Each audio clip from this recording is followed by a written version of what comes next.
dearest mother. We went through miles of desolate country. There were gaunt specters of trees standing on either side of the road, barbed wire entanglements in the fields, huge shell holes everywhere, and dugouts all along the roadside. Over here, we are full of business all day and every day, getting our work started at Blérancourt. Tomorrow, we're actually starting off 6 strong to begin by unpacking our own beds and cooking utensils. At the moment, there's only one little pavilion, which is at all habitable. The other has no roof, and of course we must put up some sort of baraquement for our dispensary, our ouvroir, and magazine for our extra sleeping quarters for the motor girls.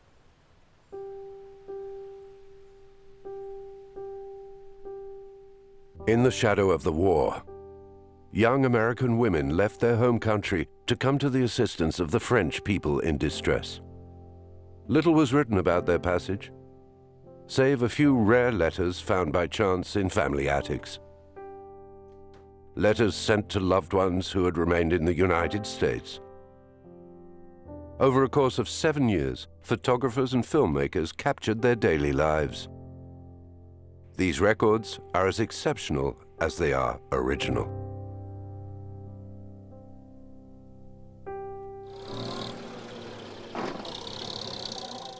In Picardy, in northern France, the war has been waging for over 900 days. This war of positions, which opposes the German army to the Allies, is ravaging the country in an onslaught of fire, the like of which has never before been seen in the history of mankind.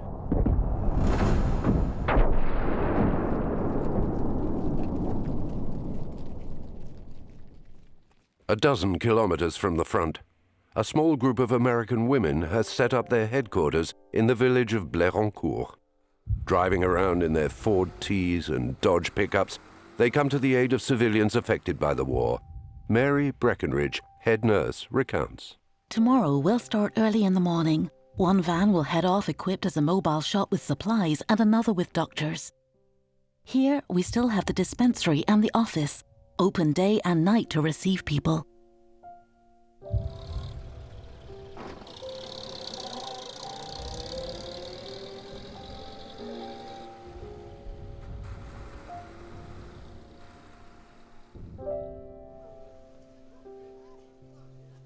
These young women, all volunteers, provide medical care and distribute packages with essential goods to the Picards.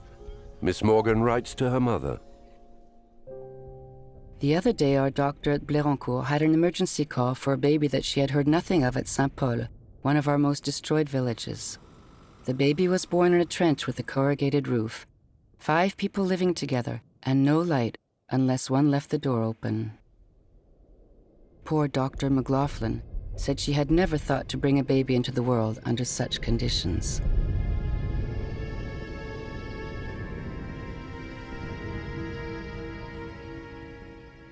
Marianne Bartol, a shopkeeper, recalls.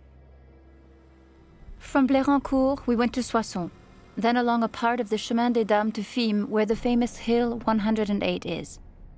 Anne and I climbed to the summit and looked into the 2 craters from the central ridge, which is all that is left of the hill. The Germans blew up one side, burying about 250 French, and later the French blew up the other side, killing 400 Germans. These bodies are all in the hill, covered with debris and much unexploded dynamite.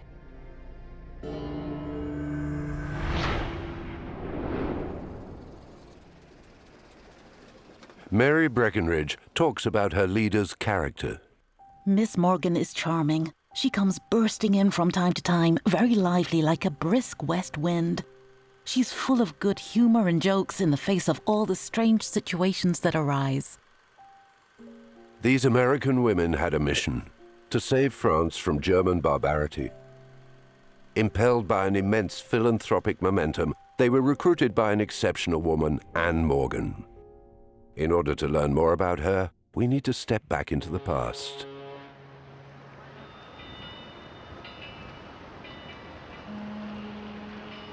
Born in 1873 in Highland Falls in the state of New York, Anne is the youngest daughter of John Pierpont Morgan, finance magnate. Her father is as much part of the old elite as of the new, where flamboyance and competition in the social sphere reign. It's the Gilded Age. At a reception during her teenage years, her father asks her what she wants to be. Anne replies, "Something other than a rich fool." In The New Yorker, Margaret Leach describes the young woman. Anne's entrance seems to quicken the air of the room. Her energetic presence charges the atmosphere like an electrical disturbance. She knows what she wants done and is concerned only with results. Much has been said of her resemblance to her father in force of mind and personality. John Pierpont Morgan, owner of the Titanic, is the most powerful man in the United States.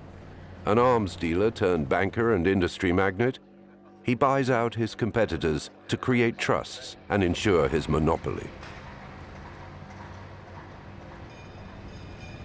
The president and government officials obey him out of fascination and interest. As she comes up to her 30th birthday, Anne Morgan helps found and manage the Colony Club, the first exclusively feminine club which encourages women to come out of their homes and help build a better world. She becomes a women's rights activist. I never had any creative ability. I just had a trudging capacity, and God made me a strong physical animal.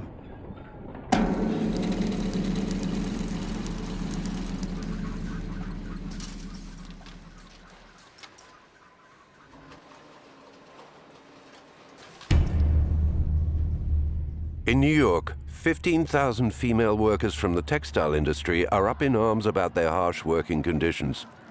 Anne Morgan supports their strike.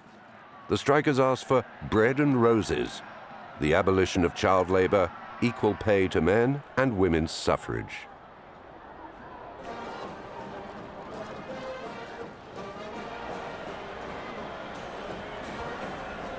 During her struggles, Anne Morgan meets Elizabeth Marbury at the Colony Club. She's the first female impresario and represents George Bernard Shaw and Oscar Wilde, among others. Elizabeth introduces her to her female lover, Elsie de Wolfe, actress and interior decorator.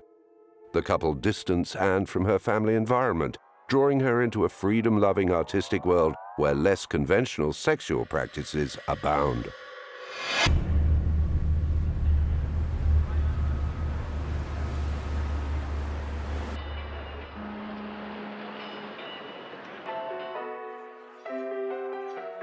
The three women move to France and enjoy their time at the Villa Trianon in Versailles, acquired by Elizabeth Marbury in 1904. Elsie de Wolfe writes, The summers at the Villa Trianon before the war were our banner days.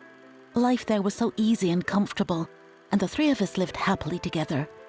The reason for this was, I think, that we were all different, each one having something to contribute to the other two.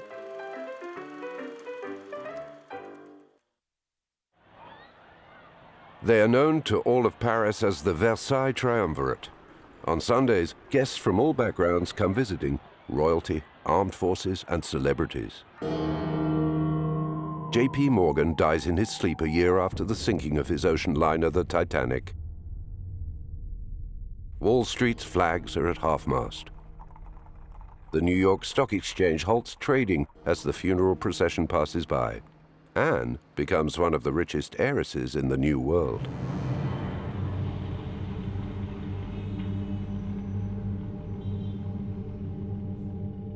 In the summer of 1914, Anne Morgan is on holiday in Bride-les-Bains with Elizabeth Marbury. But on August the 3rd, Europe falls apart. Elizabeth Marbury remembers, A crier rushed through the streets shouting, "War has been declared! War has been declared!" Everyone was stunned. For several seconds, our hearts seemed to just stop beating. Everything went quiet, like the silence before a storm hits.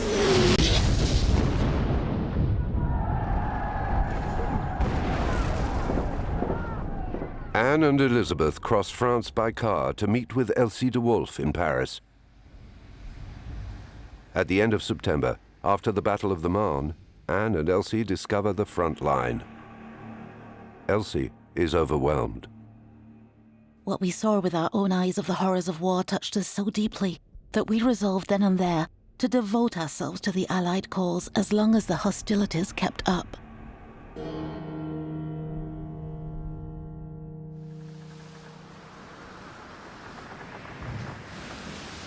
Anne Morgan heads back to New York to found the American Fund for French Wounded, the AFFW, an association of female volunteers that supplies hospitals and essential items for wounded soldiers.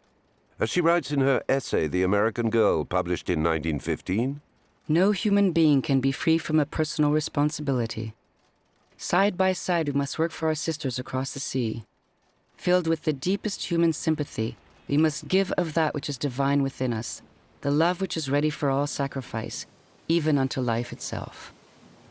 Whilst the women are busy sending packages off to the front, US President Woodrow Wilson declares that he will keep his country out of this worldwide war and refuses to send any humanitarian aid. Anne Morgan shows public opposition to this stance, which condemns associations participating in international aid efforts to act without official backing.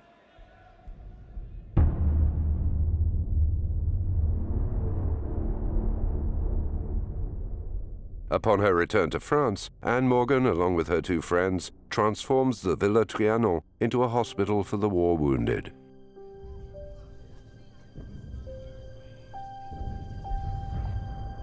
Whilst out distributing medication and clothes, Anne Morgan meets Anne Murray Dyke. Mrs. Dyke, a divorced childless doctor, wants to open a welfare house for refugees in the Aisne region. Anne Morgan falls in love with both the woman and her project. They create a new section within the American Fund for French Wounded dedicated to the protection of civilians.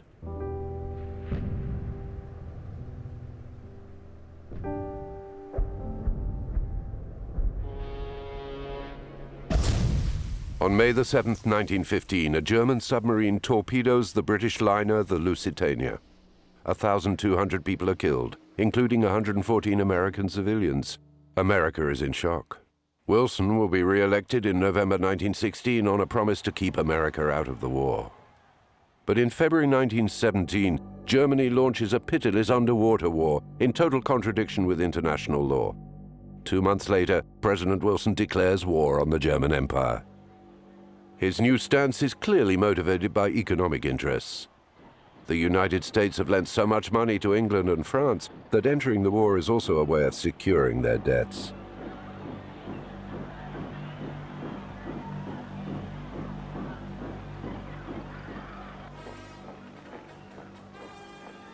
At the start of 1917, the German High Command carries out a strategic withdrawal behind the lines at Hindenburg and applies a scorched earth policy, destroying the land to make it inoperable for the French forces. The Germans leave destroyed villages and ravaged countryside in their wake.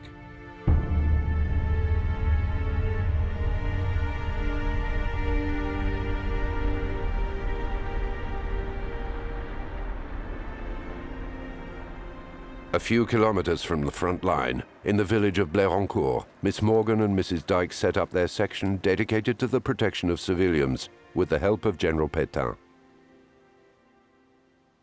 For the Commander-in-Chief of the Armed Forces, this measure helps to prevent the exodus from the countryside around the conflict zone and to keep up the morale of the troops, most of whom come from a rural background. It's here in Blérancourt in July 1917 that Anne Morgan sets off the history of Americans in Picardy. It's also here that the aristocrat's philanthropy is transformed into humanitarian aid. Dearest Mother, you can't imagine how interesting it is to be living in the middle of the army this way. We are really getting to feel as if we belonged in it, and the état-major that is here are wonderful to be working with. The people now understand we are here to help them, to help themselves. Your wonderful check arrived last night and has thrilled us all beyond words. Anne and I have already spent it 10 times over, but have this morning decided to put it into stoves which are desperately needed this winter in every home.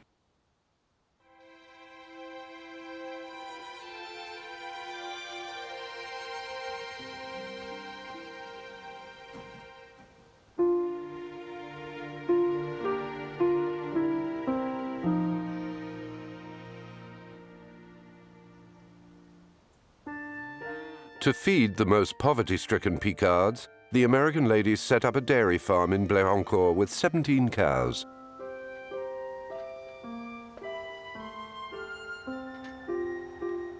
They organize seed planting over hundreds of acres and replant 3,000 fruit trees.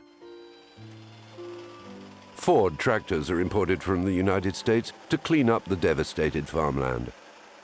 They replace the livestock that has become a rare commodity.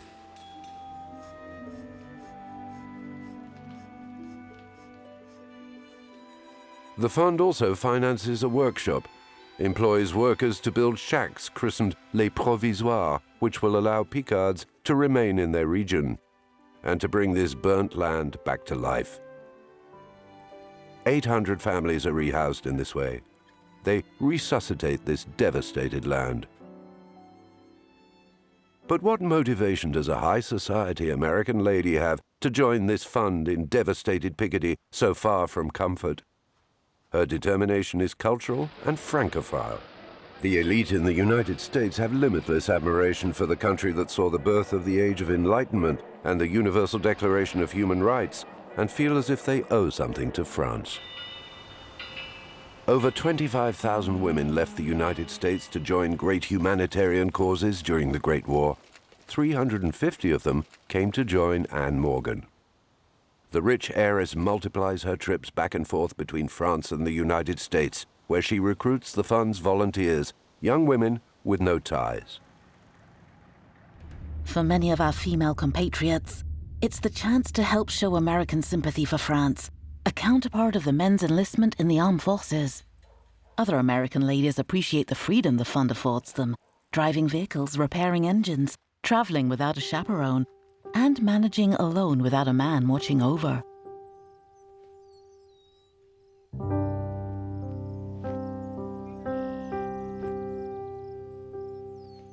These young women who come from good backgrounds cost the fund nothing.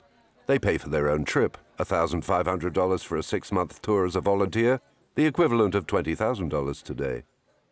They pay $45 for their made-to-measure sky blue uniform, the equivalent of $650 today. They all have to speak French, show a valid diploma to prove their skills, and hold a driving license. Each one has to insure and pay for the maintenance of her vehicle, change the suspension springs, clean the cylinder heads, break in the valves. Now, for your perfectly charming Miss Conley. I had the most satisfactory talk with her in Chicago and found her just as your letter said, for she is just the sort of girl we want. The only trouble is that she cannot go until June. However, this gives her time to brush up well on her French. Meanwhile, we have secured 1 or 2 girls in Chicago.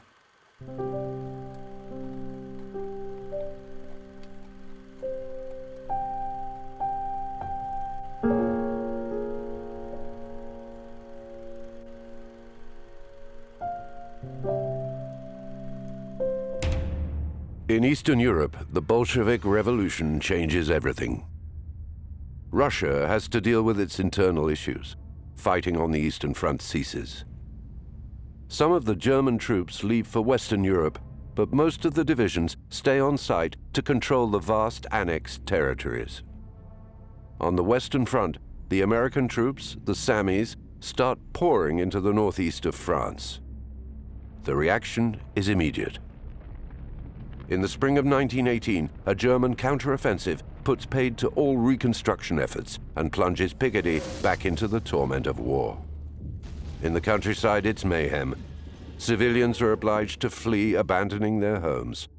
Under enemy fire, the American women have to evacuate Blérancourt. They help the most needy civilian populations to leave.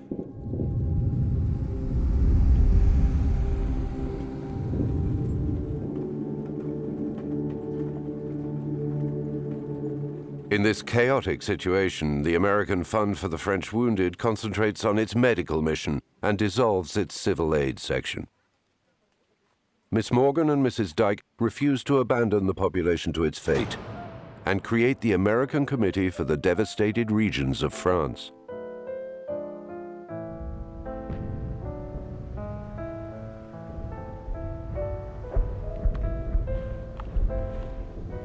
Posted as near to the front line as possible, the committee's volunteers care for the soldiers, bringing them food and clothing. In this moving war, the committee's drivers and nurses work all day and night long to evacuate civilians and look after the wounded.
11th of November 1918.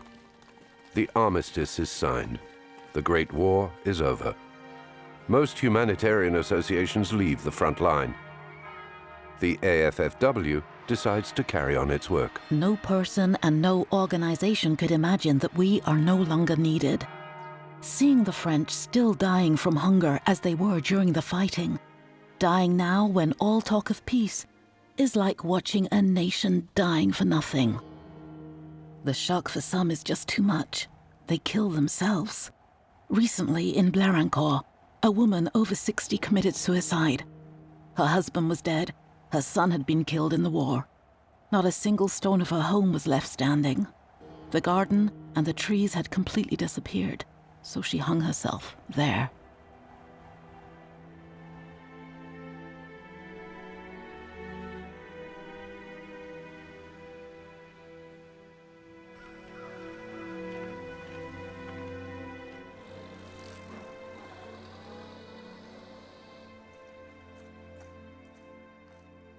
In early 1919, Miss Morgan and Mrs. Dyke returned to Blérancourt. The couple buys the castle's ruins and sets up the fund's headquarters. Its emblem, the griffin, symbol of courage and speed, becomes that of the AFFW.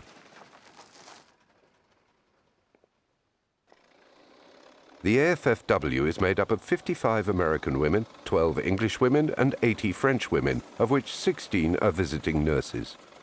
The fund sets up 5 centres: Blérancourt, Anisy-le-Château, Coucy-le-Château, Vic-sur-Aisne, and Soissons. At the wheel of their 50 vehicles, the volunteers patrol the villages around these communes, which are set out in the shape of a star. To give you an idea of the extent of the destruction, something that the American people surely have trouble imagining, you can drive for 15 hours along a straight line and see nothing but ruins.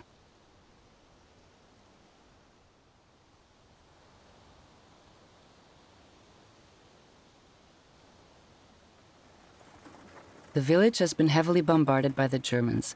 The sanitary conditions are beyond words, as there are still so many bodies of men and horses that are barely below the surface of the ground.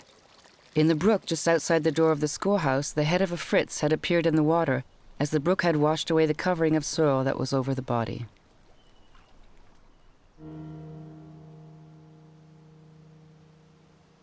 The church and town hall are in a pitiful state. A great many of the inhabitants have returned and are living in the ruins of their former homes. Window glass is very scarce, so they use a waxed, reinforced paper for all of the windows except one pane, which is glass, so they can see out. The paper keeps the cold air out, but also the light. I'm going to be in charge of the store and also be marraine of a village, so I think I will be quite busy.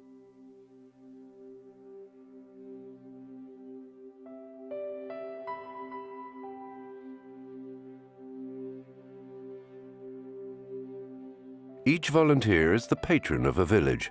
She meets its inhabitants, evaluates their needs. For Marianne Bartol, it's Saint-Paul-au-Bois. The shop opens at 9 a.m. It's full of impatient customers, some of whom have walked 18 kilometers to come and make their purchases. They buy the widest variety of articles: pins, thimbles, a wardrobe, or a gas cooker. Large objects are delivered twice a week with the Ford trucks that travel out to the more distant villages. The Picards, who don't have the strength or time to come on foot, can give their orders to the drivers who deliver them the following week. At the beginning, we gave everything away. Nothing was sold. When the peasants couldn't afford to buy, we gave them goods. That meant that they could have things they couldn't have had otherwise. If the peasants received their war victims' welfare from the government, we sold them certain things at cost price.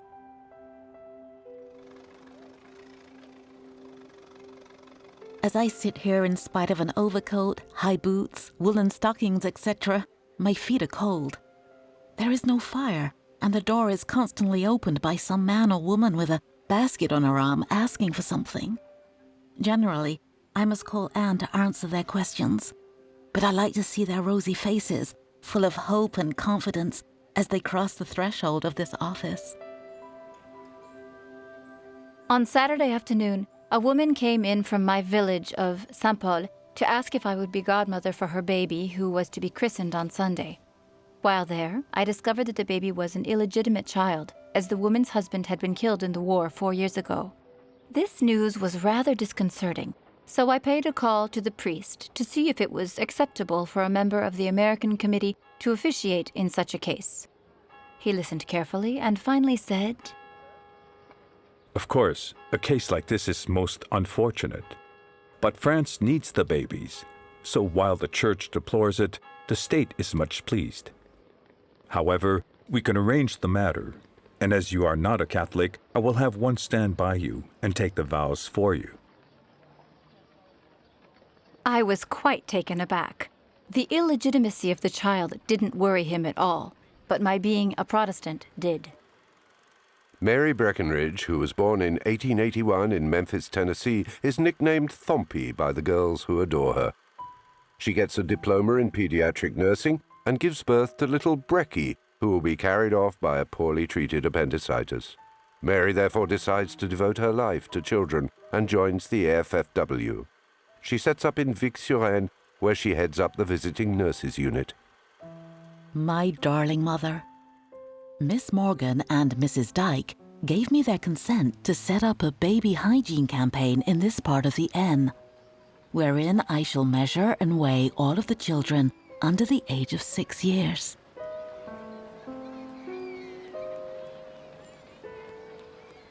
During one visit, we met the Devastation family. They had no milk for the baby, no eggs, only canned food. The little girl of 5 is undernourished. It's pitiful to see. The older girl has fainting fits, as does the father, and the mother constantly has toothache. Why am I writing to you about them? There are thousands of others just like them.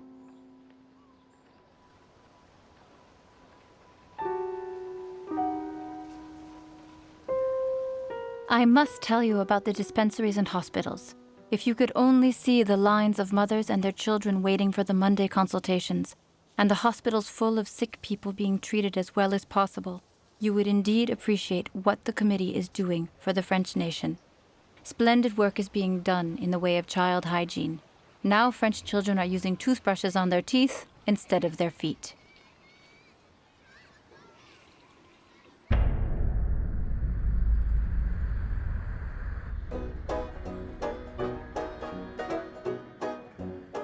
Miss Morgan is in America at present. I hope that she'll bring lots of money back, because money cannot be spent more wisely than here, by this committee that knows its work well and that is constantly proving its worth. Many thanks for the official-looking letter and all the good news. Everything is going well. We secured $6,000 in Minneapolis at the 3 meetings, much better than in Dallas. But we regret San Antonio's negative decision, and with Houston exceedingly doubtful.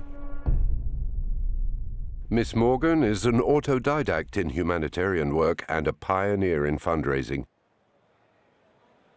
In 1918, she opens a publicity office in New York, which communicates through over 400 branches across America, and takes full advantage of the impact of images to influence public opinion. She employs artists to photograph and film the fund's works in France. Harry Lackman, a young photographer and filmmaker from Michigan, used to dream of becoming a painter. Charmed by his talent, Anne Morgan orders several hundred photographs from him, which are relayed by the American press and then sold in the form of albums and postcards, with all the proceeds going to the fund.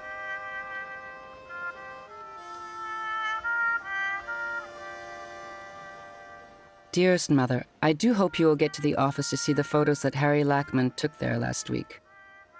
People at home seem to care more about the photos than anything else, as nothing that one tells them is able to give them the real picture.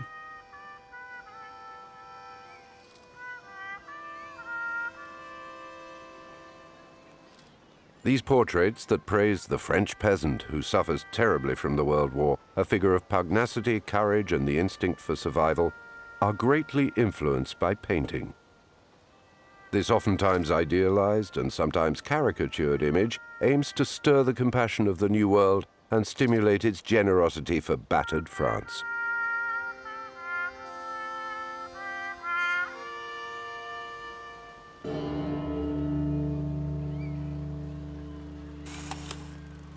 A filmmaker came from Paris to film all of our activities and publicize them. Really, he worked very well, and if the result is good, it should be successful. He filmed me as I was weighing an adorable little girl lying down in the basket, raising her feet in the air. You can rest assured that I know my babies well enough to choose a good actor.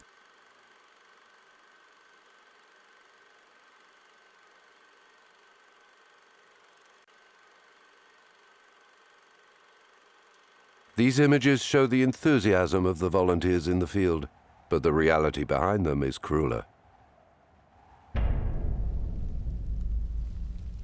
My darling, the other evening in Soissons just after dinner, I was told there was a critical case of diphtheria in Coucy. It was twin babies, a boy and a girl, beautiful children of 11 months, who'd suddenly fallen ill. The parents only called our nurse the next day and she came straight away, but the boy had just died and the little girl was having trouble breathing. We did everything we could, but around 11 p.m., our baby had given up this struggle.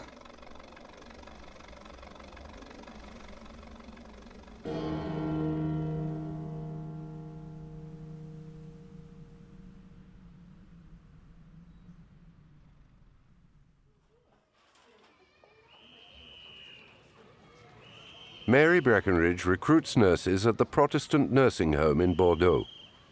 They train the Picardy women in public health care and social work. The professionalization of women is one of the fund's main objectives. If only the leaders would face up to the ways of the modern world. There are lots of students at dental school in Paris, almost half of whom are girls. Necessity has obliged French women to find paid work, and that's a good thing. I mean all women, even housewives that aren't seamstresses or peasants. We're going to organize monitoring clinics for children, transport baby scales in a truck from village to village, weigh the children under 6 and those in poor health. The most underweight will receive a special diet to get back up to normal weight. For the younger children, we have our famous cod liver oil, but unfortunately for the very little ones, we are cruelly short of milk. Our first American Holstein cows are also arriving this week, the 100 cows that were promised. It will be a busy week for livestock, for we are also receiving a wagon of 1,000 rabbits and 200 chickens and our much-awaited goats.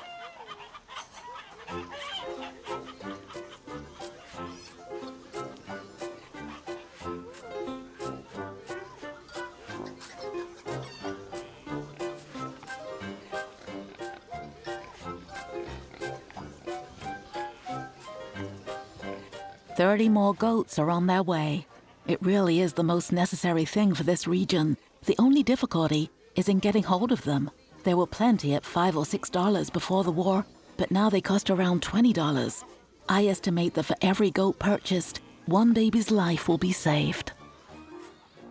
Dear Mrs. Hunt, I'm sending you a report on the money that your club sent me a few months ago for the purchase of a goat. This priceless animal was given to the Bouzon family in the village of Chavigny. Since we gave them your goat, she has borne 2 kids. You can easily imagine what great comfort she represents for them. Some animals are brought in from across the Atlantic, but most of them come in from the French countryside that hasn't been touched by the air raids.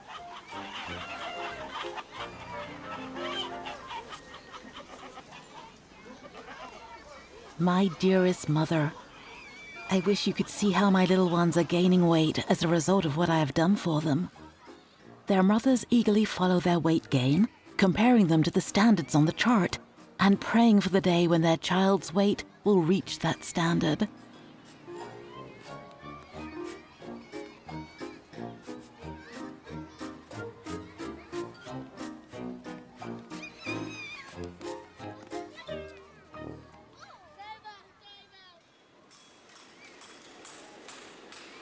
With the help of the farmers' unions, the fund finances the installation of several cooperatives to exploit the common agricultural land.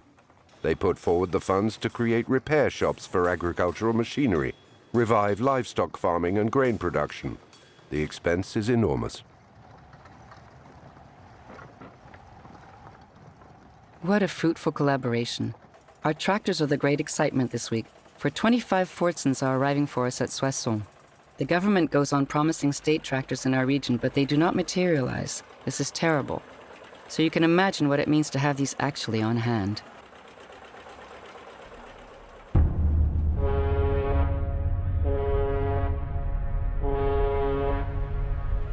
Miss Morgan puts entertainment at the service of her humanitarian cause. On the 14th of January 1921, she organizes the boxing match of the century at Madison Square Garden in New York, between Benny Leonard, lightweight champion with his slicked back hair, and Richie Mitchell. Celebrities auction off the first category seats. They sell quickly at $1,000 apiece. All of the proceeds go to the American Committee for Devastated France. At the Trocadero Theatre in Paris, Charlie Chaplin presents a preview of The Kid before an audience of 6,000 people. 2 short films, produced and directed by the American Committee for Devastated France, precede the film's projection.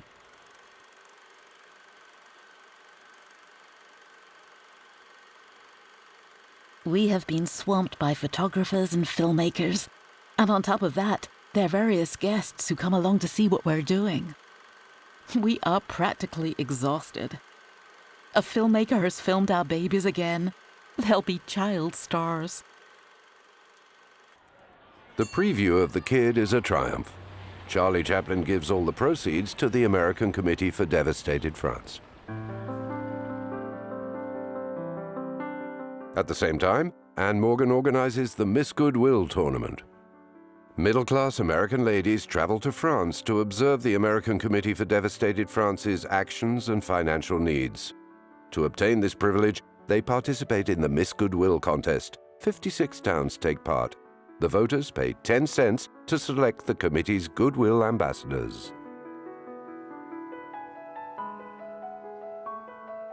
The nominees make a 6-week trip to France. They attend elegant dinner parties, gala evenings, visit the Eiffel Tower and the Palace of Versailles, and of course, make a stopover in Picardy. These communication campaigns allow Anne Morgan to collect $5 million, a considerable sum at the time.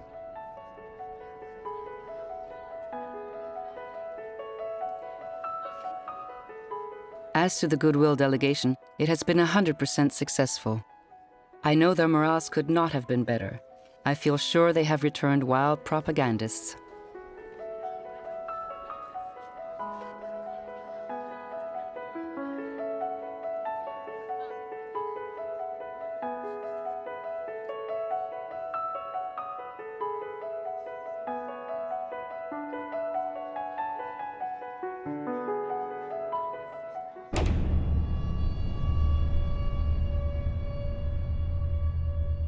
The war may be over, but it just keeps on killing. Of the billion bombs dropped during the war, some 150 million didn't detonate. 3 million hectares of land are declared unsuitable for farming because of the presence on the land of these bombs, mines, grenades, and human or animal corpses. One of the most tragic things is the way people continue to be blown apart by explosives in fields and gardens. It seems there is no solution. When a peasant drives his spade into the earth, it will probably touch a grenade. I wounded last week were 3 men and 2 women, and only 2 men survived. As you drive along the roads, you can see groups of peasants working to try and cultivate the land that 3 years ago was embedded with trenches and cannons. We never dreamed that living conditions could be so severe. At first, it seemed to us it was hopeless for France to attempt to rebuild these devastated areas. Workers from the world over come to help rebuild. The only doctor in the district is a black man from Martinique. German prisoners sleep behind barbed wire, and grenades carry on exploding in the fields. The mayor of Curve is an earl, whilst the mayor of Damier is a blacksmith. A group of American ladies race along the roads in their truck.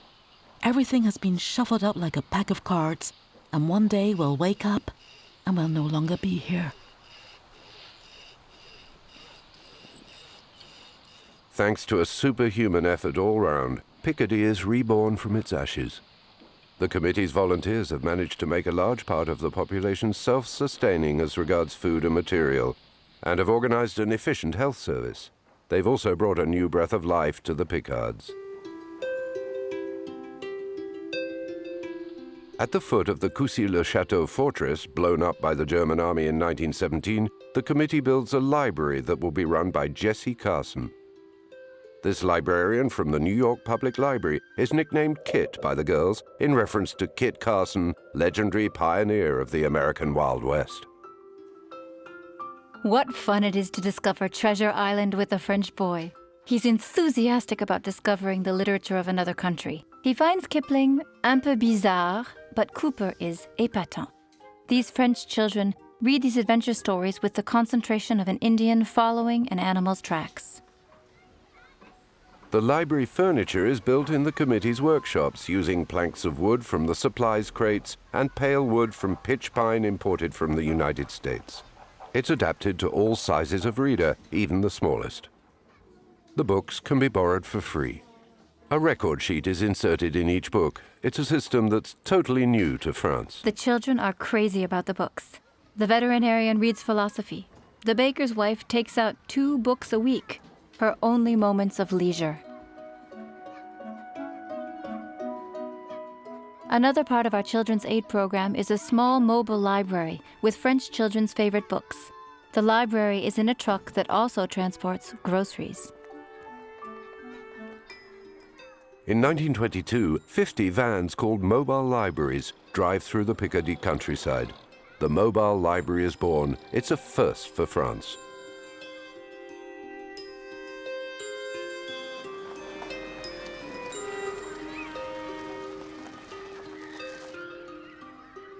You, Aunt Jane, and Father would be amused by the censorship exercised by the Bishop of Soissons on books for young people.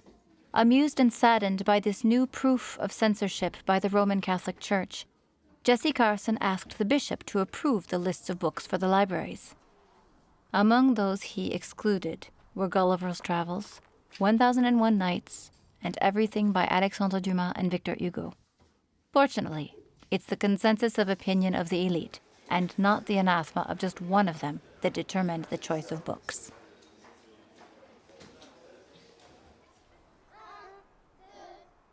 If reading's food for the mind, then sport is food for the body.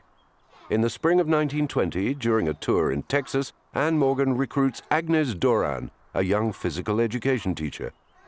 The athlete teaches gymnastics and contemporary dance, inspired by American choreographer Isadora Duncan. Our plan is to further increase the children's interest in athletics by holding fêtes sportives twice a year. These competitions are held between the teams of various schools. Such gatherings will help to develop certain social traits of team discipline and esprit de corps, which will be valuable to them later in life.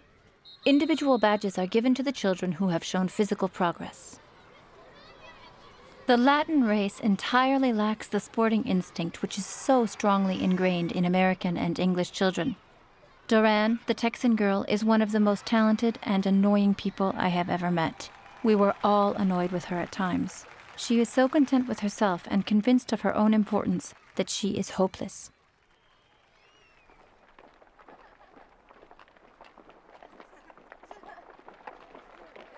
In the forest around Compiègne, the young come back to their green Picardy pastures.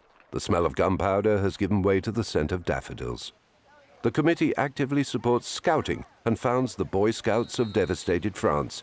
It also sets up a camp for girls. The teenage girls' lives revolve around open-air activities in an atmosphere of strict discipline. These groups provide an educational framework that fosters physical development, but also hygiene.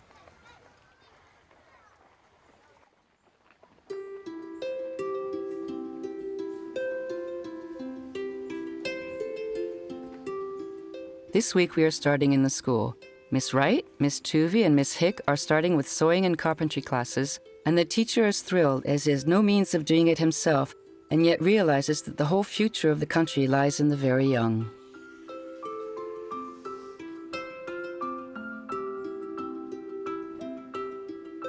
The 20 or so centers of the American Committee for Devastated France in the Aisne also organize apprenticeship programs.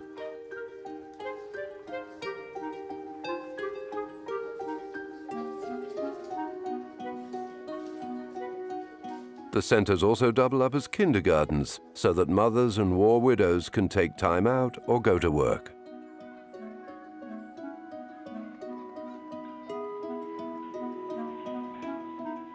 Seconded by the US Department of Agriculture, a team of American ladies is sent to Picardy to teach home canning.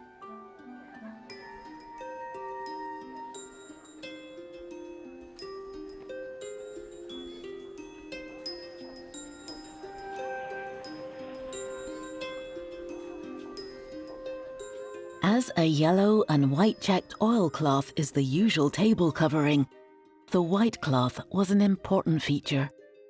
As no one has any good dresses here and gets tired of the sight of horizon blue and the khaki worn by the chauffeur, a favorite way of making an occasion festive is to dress up. One could not imagine a prettier or more animated scene. Some evenings at the foyer are family evenings, which, thanks to a little light and joy, some books and some games, are a reminder of evenings spent at home. The mothers bring along their knitting, the fathers a deck of cards, and the children sing and dance.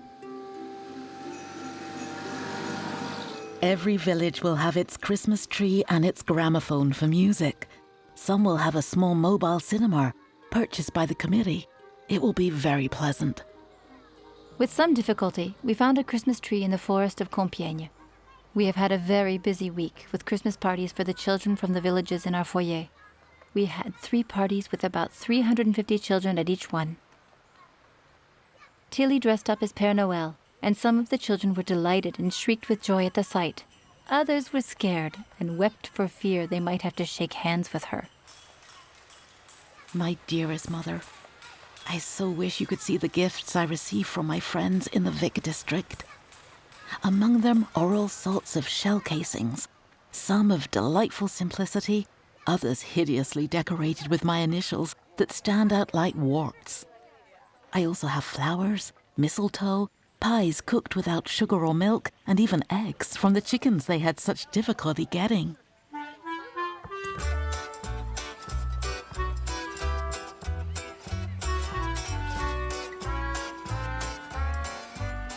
The ladies of the committee are no longer strangers from a foreign land, but the villagers' neighbors and benefactors.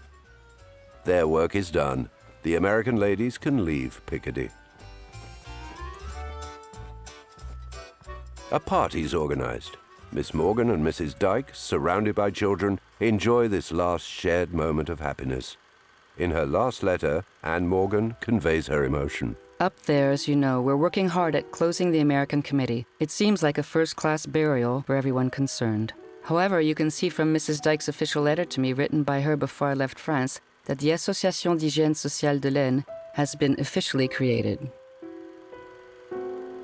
In 7 years, the 350 female volunteers of the American Committee for Devastated France have supported the reconstruction of 130 communes and restored hope and dignity to 60,000 people. The committee donates its libraries and centers to the municipalities of the Aisne. As for the Château de Blérancourt, it becomes the Franco-American Museum.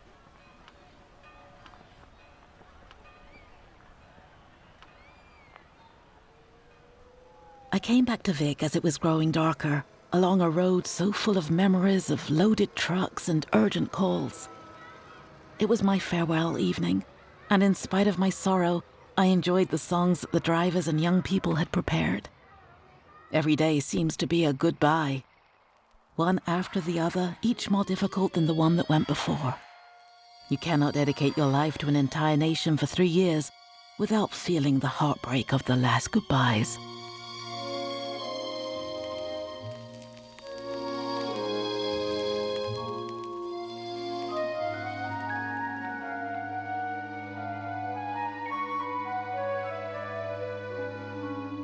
Roses are shining in Picardy, in the hush of the silver dew. roses are flowering in Picardy, but there's never a